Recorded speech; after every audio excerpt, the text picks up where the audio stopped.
जादुई काली बारिश। एक समय की बात है, एक राज्य के राजा जिसका नाम राजा भानु प्रताप था। राजा की एक पत्नी जिसका नाम विद्या तथा उनका एक बेटा मतलब कि एक राजकुमार जिसका नाम अमृत था। जैसा कि आपको पता होगा कि पुराने जमाने में राजा रानी की कहानी में सभी राजाओं को शिकार करने का बहुत ज्यादा शौक हुआ करता था। इसी तरह से राजा भानु प्रताप को भी शिकार करने का बहुत ज्यादा शौक था। वह शिकार करने के लिए दूर दूर तक अकेले निकाल जाते थे। एक बार राजा अकेले शिकार करने के लिए निकल पड़ता है। वह लगातार 10 दिन तक शिकार करता है। शिकार करने के बाद राजा 10 दिन के बाद अपना घर वापस आता है। राजा घर आते ही उसके परिवार वाले देखते हैं कि राजा की हालत काफी ज्यादा खराब है और उनके शरीर में बहुत ज्यादा दिक्कत आ गई है। राजा अपने आप से चल फिर भी नहीं सकता था, ना ही अपने घुड़सवारी से उतरकर नीचे जा सकता था। उसके बाद सेना के सेनापति आता है और राजा को उतारकर राजमहल में बिस्तर पर लेकर जाता है। उसके बाद महारानी विद्या सेनापति को आदेश देती है कि वह जाए और राज्य के सबसे माने जाने वाले महान वैद्य को बुलाकर राजमहल लेकर आए। सेनापति जाता है और राज्य के सबसे बड़े विद्यमान वैद्य को महल में लेकर आता है। वैद्य जी राजा की हालत का खबर लेते हैं। उसे अच्छी तरह से देखने के बाद कहता है कि राजा की हालत बहुत ज्यादा खराब हो चुकी है। लगता है कि अब राजा जी कुछ दिन ही बचेंगे। ये सुनकर रानी के पैरों तले जमीन हिल जाती है। साथ ही साथ राज्य भर में सभी लोगों को ये डर सताने लगता है कि उसके बाद उसका राजा का क्या हाल होगा और फिर दोबारा राजा कौन बनेगा। तभी रानी वैद्य से पूछती है कि वैद्य जी से राजा को क्या हुआ है जो इतना ज्यादा स्वास्थ्य खराब हो गया है। तभी वैद्य जी कहते हैं कि राजा एक प्रकार का श्राप का कार्य किए हैं, जिस कारण से उन्हें प्रकृति की देवी का श्राप लग गया है। अब राजा का बचना मुश्किल है, क्योंकि इसका इलाज तो मुझे भी नहीं पता है। राजा जी को जो काम नहीं करना चाहिए था, जिस काम पर पूरी तरह से पाबंदी थी, राजा जी ने वही काम किया है। इसी कारण से उसका स्वास्थ्य खराब हो चुका है। कुछ दिन बीतने के बाद राजा की अचानक मृत्यु हो जाती है। राजा की मृत्यु होने के बाद पूरे राज्य में एकदम हल्ला मच जाता है, क्योंकि जैसे ही राजा की मृत्यु होती है, वैसे ही जिस बीमारी से राजा की जान गई है, वह बीमारी अब धीरे धीरे राज्य वाले लोगों को होने लगी थी।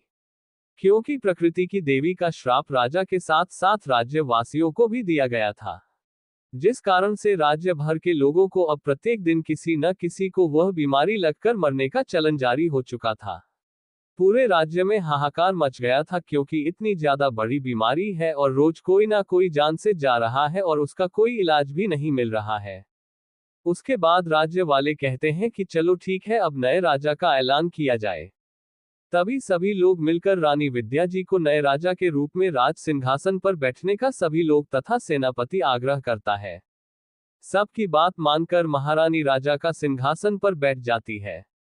रानी गद्दी पर बैठते हुए अपने सेनापति को बुलाकर कहती है कि पूरे राज्य भर में जो भी इस बीमारी का बारे में पूरी जानकारी तथा इससे बचने के उपाय बताएगा, उसे हम बहुत बड़ा इनाम देंगे। उसके बाद रानी कहती है कि सेनापति को जाओ, ऐसे व्यक्ति को पकड़कर लाओ, नहीं तो 10 दिन के अंदर तुम्हारी नौकरी चली जाएगी।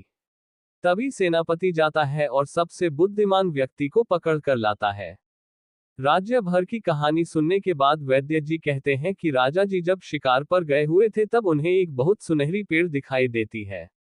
राजा जी इस सुनहरी पेड़ को काटने के लिए अपने सैनिकों को आदेश दे देता है, लेकिन वह सुनहरी पेड़ कोई मामूली पेड़ नहीं था। वह प्रकृति की देवी का पेड़ था, जिसे प्रकृति की देवी के द्वारा लगाया गया था तथा उनका स्मरण करने के लिए पूरे पर्यावरण को उसी प्यार की वजह से अच्छी तरह से देखरेख हुआ करती थी। राजा के पेड़ काटने के आदेश के बाद सैनिकों ने पेड़ काटने के लिए जल्दी करी थी और वह पेड़ को काट दिया। उसके बाद से ही राजा को प्रकृति की देवी ने श्राप दिया कि जिस तरह से तुमने इस पेड़ को काटा है, उसी तरह से तुम्हारे राज्य तथा तुम्हें तुम्हारे राजभर के लोगों के लिए मैं काले बादल की तरह बूंद बूंद बनकर तुम्हारे राज्य वासियों अथवा राजा की जान का कारण बनूंगी। उसके बाद महारानी जी ने वैद्य जी से पूछती है कि इसका बचने का कोई उपाय बताए। तभी वैद्य जी कहते हैं कि इसका बचने का तथा इस देवी का श्राप से मुक्त होने का एक ही उपाय है। आपके परिवार से मतलब राजा के परिवार से कोई भी लोग जाकर उस वन परिसर के अंदर 200 पेड़ लगाने होंगे, तभी जाकर प्रकृति की देवी का श्राप मुक्त हो जाएगा। जैसे भी इस प्रकार का बातचीत चल रहा था, वैसे ही राजकुमार के रूम से आवाज आती है। सभी लोग दौड़े दौड़े तथा सेनापति महारानी राजकुमार के रूम में जाता है और देखता है कि राजकुमार की तबीयत अचानक खराब हो गई है। वही वैद्य जी वहां पहुंच जाते हैं और राजकुमार के तबीयत का जायजा लेते हैं। उसके बाद वही वैद्य कहते हैं कि जिस बीमारी से ग्रसित राजा हुआ था उसी बीमारी से ग्रसित राजकुमार भी हो गया है। उधर पूरे राज्य में काली बादल का साया तथा काली बोल दे पूरे राज्य भर में घेर लिया था। अब तो पूरे राज्य भर में दिन भर काली बारिश होने लगी थी। ये सब देखकर राज्यवासियों ने दूसरे राज्य जाने का फैसला कर लिया था और बहुत सारे लोग दूसरे राज्य में जाने भी लगे थे। काली बारिश इतनी ज्यादा तेज हो रही थी कि पूरे शहर में जलजमाव हो गया था।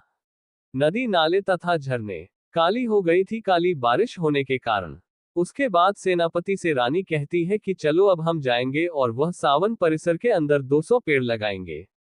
बारिश इतनी ज्यादा तेज हो रही थी कि सेनापति बोला, ठीक है महारानी जी, मैं आपके साथ चलूंगा और आपकी सुरक्षा की जिम्मेवारी मैं अपने सर पर लूंगा। फिर महारानी और सेनापति दोनों उस वन परिसर में पेड़ लगाने के लिए निकल जाता है। जैसे ही वहां पहुंचता है और पेड़ लगाना शुरू की करता है, वहां भी काली बारिश होने लगती है। काली बारिश का झटका इतना ज्यादा जोर था कि लग रहा था कि आदमी को भी उड़ा कर ले जाएगा। इतनी ज्यादा हवा चल रही थी स्पीड से कि सेनापति भी वहां रुकने पर नाकामयाब हो रहे थे। महारानी पेड़ लगाना शुरू कर चुकी थी, तभी सेनापति कहता है कि आप पेड़ लगाए, इस हवा को मैं देख लूंगा। जिस तरफ से हवा आ रही थी सेनापति उसी तरह अपना तलवार तथा हवा को रोकने वाली चीजें लेकर खड़ा रहा। आखिरकार महारानी 200 पेड़ लगाने में कामयाब हो गई थी। जैसे ही उस वन परिसर के अंदर 200 पेड़ लगाने का काम पूरा हुआ, वैसे ही काले बादल तथा काली बारिश थम गया और फिर उसके बाद राज्य भर के लोगों ने चैन की सांस ली। जैसे ही बारिश खत्म हुआ, सेनापति की मौत वहीं पर हो गई थी, क्योंकि बारिश के झटके तथा हवा के झटके के कारणों से शरीर बहुत ज्यादा कमजोर हो चुका था। लेकिन रानी तथा राज्यवासियों की जान बचाने के लिए वह अपने निरंतर कार्य को अंजाम दिया था। राज्य भर के लोग सभी लोग खुशहाल थे, लेकिन सेनापति की मृत्यु से महारानी काफी निराश थी। उसके बाद सेनापति की एक मूर्ति बनाया गया और उसे राजमहल के ग्राउंड में लगाया गया। महारानी ने सभी राज्यवासियों को बताया कि आज खुशहाल में अगर राज्यवासी है तो इसका पूरा श्रेय उसी सेनापति को जाता है, तथा और भी कार्यक्रम के द्वारा सेनापति को सम्मानित किया गया और हमेशा हमेशा के लिए राजवासियों के लिए वह सम्मानित रहेगा, ऐसा वादा किया है। इस मोटिवेशनल स्टोरी से हमें ये सीख मिलती है कि हमें किसी भी कार्य को बिना अनजाने में नहीं करना चाहिए। साथ ही किसी भी पेड़ पौधे को बिना वजह नुकसान नहीं हो जाना चाहिए, क्योंकि पेड़ पौधे हैं तो हमारी जिंदगी है, क्योंकि हमारी जिंदगी में प्रकाश संश्लेषण क्रिया को अंजाम देने वाले पेड़ नहीं रहेंगे तो हमारे जीवन में ऑक्सीजन बनने की प्रवृत्ति खत्म हो जाएगी, जिसके बाद मनुष्य जीवन भी धीरे धीरे समाप्त होने की कगार हो जाएगा। अगर आपको स्टोरी अच्छी लगी हो तो लाइक, कमेंट और चैनल को सब्सक्राइब जरूर करें। धन्यवाद।